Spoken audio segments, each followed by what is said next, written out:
2018, estava naquele cenário. Eu tinha conhecido uns juízes italianos da Mãos Limpas. Operação Mãos Limpas foi uma grande operação anticorrupção lá na Itália, no começo da década de 90, ficou famosa. Sim. Eles estiveram no Brasil, 3 deles, né? Davigo, Percamilo Davigo, Gerardo Colombo e Antônio de Pietro.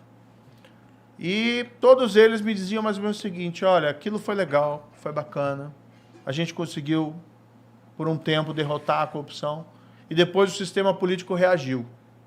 E eu olhava esses caras com aquela semblante de desânimo, sabe?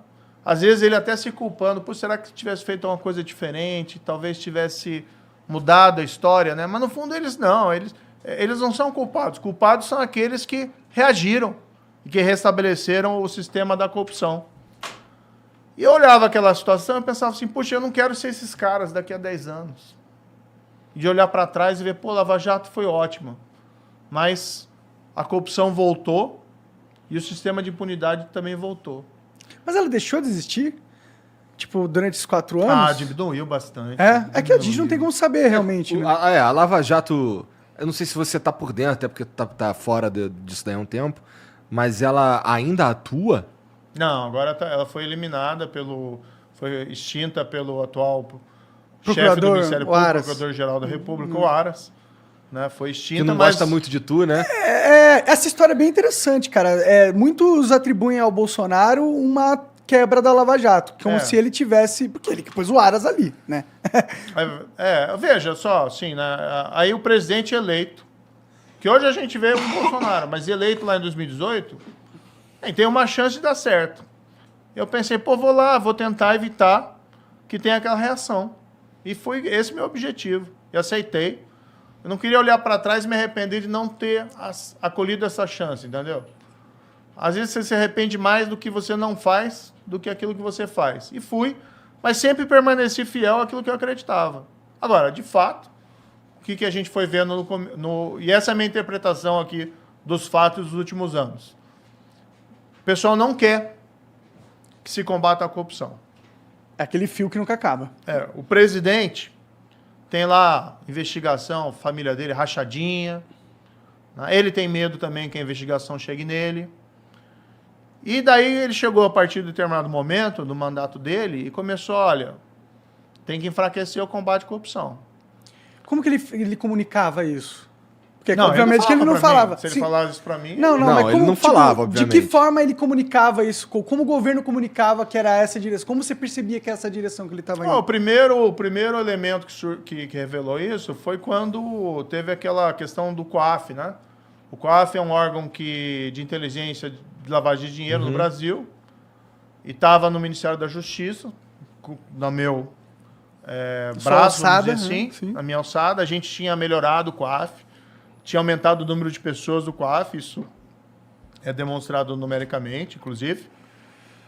E teve um movimento para tirar o COAF do Ministério da Justiça e colocar lá no Ministério da Economia. Ou seja, o COAF não podia ficar comigo. O que não faz nenhum sentido ficar na economia. Você vai dar para a polícia para os caras que tomam conta do dinheiro? Não fazia nenhum sentido tirar de mim, porque o pessoal tinha medo. Porque sabia comigo ali não tinha esquema, não tinha negócio. Então, assim, eu nunca dirigi investigação com o ministro da Justiça.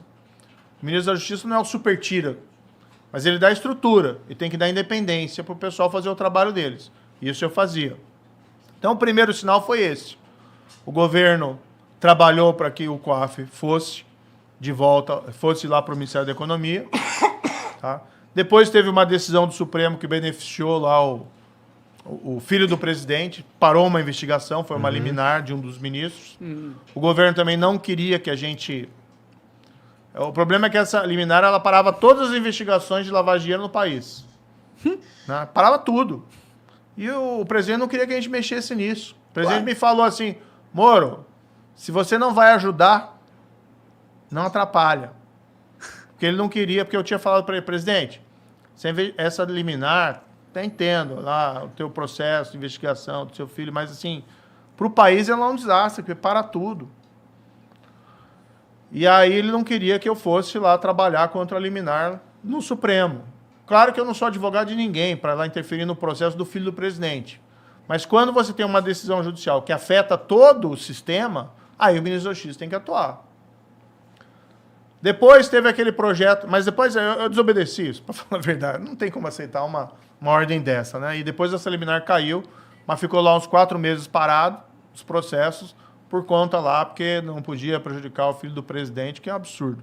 O filho do presidente tem que responder o processo, se ele for inocente, que seja inocente. Mas é aquela linha que nunca acaba. O filho do presidente não está desconectado desse. Você acha que ele fez sozinho todos os esquemas dele? Não fez, né? Mas aí qual que é a minha interpretação, então, Monarca? É o seguinte, se você começa a enfraquecer o combate à corrupção, porque você não quer que ele avance sobre determinadas pessoas, na prática você vai enfraquecer ele para todo mundo.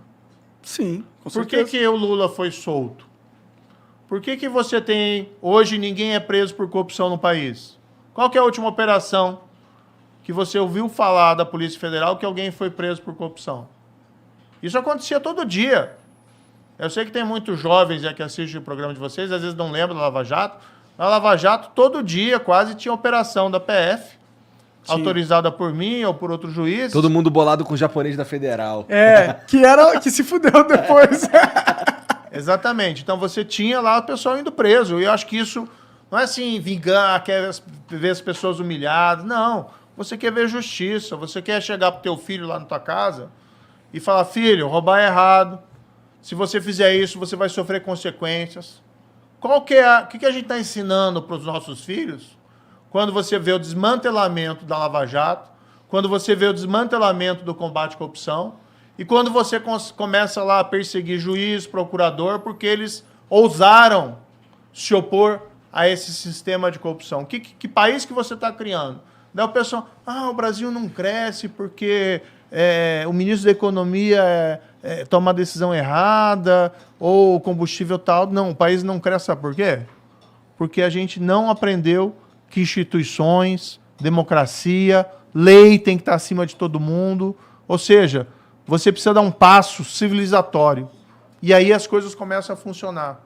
Você começa a gerar confiança, você começa a ter a máquina se mexendo. As pessoas sabem que, por exemplo, se fizer alguma coisa errada, você vai ter as consequências, e aí você para de enganar os outros, tanto você começa a confiar mais nas pessoas, isso diminui o custo das transações.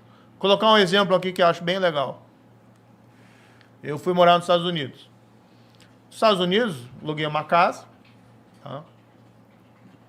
estava morando ali nos arredores de Washington, na capital. Não tem muro. A casa, né? Ninguém da vizinhança tem muro. Então, assim, é um outro patamar de segurança, porque as pessoas sabem, né, que você está seguro. Aqui você tem que morar em qualquer lugar, você tem que construir lá Você fica com medo. Você sai na rua, você tem medo que aconteça. Tem que pagar o guardinha da rua. Aí o que acontecia? Lá, hoje em dia, está tudo muito sendo entregue por esses Amazon, serviços de entrega.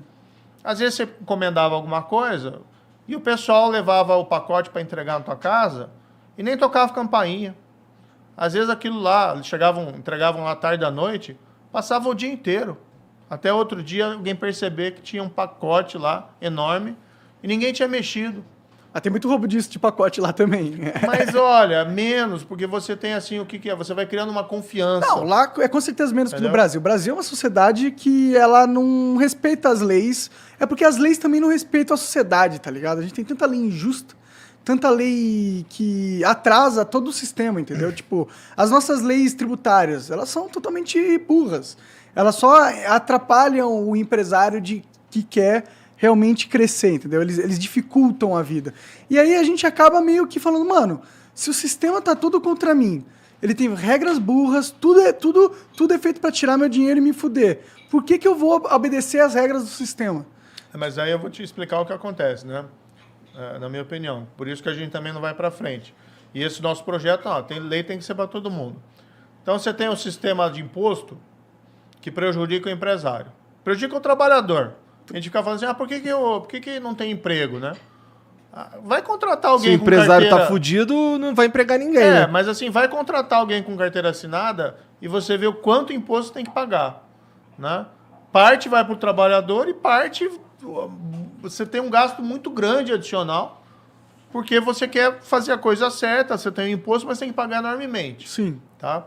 Mas aí sim, você tem um sistema de imposto que prejudica o empresário e o trabalhador. Tá? Diminui a produtividade da nossa economia. Tá? Impacta. Aí o que acontece? Bem, quando você tem os amigos certos, tá? Você consegue lá no Congresso, lobby, no presidente, lobby, você consegue uma exceção à regra. Todo mundo paga o imposto assim.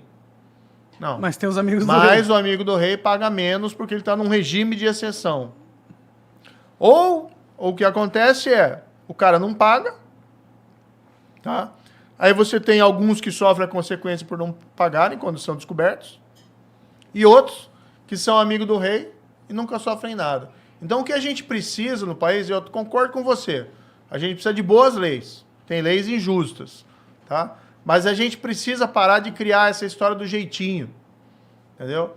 De um cara querer levar vantagem em tudo. Sim. Do cara querer que a lei não se aplique para ele. A lei é boa, mas não é boa para mim. Então eu quero, por exemplo, a lei que diz que roubar é errado, que se corromper é errado, é boa. Mas não vale para mim, porque se eu roubar eu quero... Mas será que a fábrica de jeitinho não são as injustiças do sistema? Tipo, porque se eu sou um cara na periferia fudido e eu vejo que todas as coisas burocráticas que eu tenho que fazer para avançar minha vida são penosas e me atrapalham, pra minha sobrevivência, eu vou ter que dar um jeitinho, tá ligado? Pro cara da periferia, quando ele dá o jeitinho e ele é pego, não tem perdão para ele. Não tem conversa, não, exatamente. Cai todo o sistema em cima dele e ele tá ferrado. Sim. Agora, se você rouba a Petrobras, meu amigo... Aí tem jeitinho. Aí você tem um jeitinho. Aí você fique tranquilo porque vão bater a mão na tua cabeça e se forem atrás de você, depois vão atrás do juiz e do procurador. O que fode ainda mais a cabeça do cara na periferia, né? Que ele sabe que ele é injustiçado pelo sistema, né? Tipo, ele sabe que ele é visto como menos, tá ligado? Mas olha, se você tivesse uma situação em que a lei tá valendo para todos, seria certamente ótimo. Você teria lei mais justas. Então, seria menos injustiça. Mas a gente só vai ter uma lei valendo para todos quando a gente tiver leis justas, entendeu? Porque enquanto tiver uma lei injusta, o rico sempre vai tentar se safar e vai conseguir. Eu acho. Mas aqui o que a gente está falando é de lei justa e o rico e poderoso violando a lei e não sofrendo as consequências. Seria o ideal. Seria o ideal. Não, aí o que acontece no Brasil é isso. Roubar é errado. Você roubar a Petrobras é errado. Aí o cara viola a lei, não sofre consequência, por quê? Porque o sistema não funciona contra ele. Sim. É errado. Tem que ter tolerância zero. Tipo, aí a gente não está falando daquele cara que está burlando o sistema para sobreviver. Sim. A gente não está falando do cara da periferia. E as pessoas sabem disso, né? Então, as pessoas muitas vezes falam, o que você acha desse negócio aí de anular as condenações de tanta gente que roubou? Como é que você explica isso? A culpa foi do juiz, ou do promotor, ou do policial? Eles que erraram? Eles que cometeram os excessos? Não, meu amigo. O que está acontecendo é o seguinte, é aquilo que sempre te disseram, que se você é rico e poderoso, você pode fazer o que você quer, que você não sofre consequências. É verdade. Agora eu vou dizer assim, esse não é o país que eu quero. Sim. Esse é o país que os brasileiros não querem. Então a gente tem que mudar isso aí, entendeu? Por isso eu tô nessa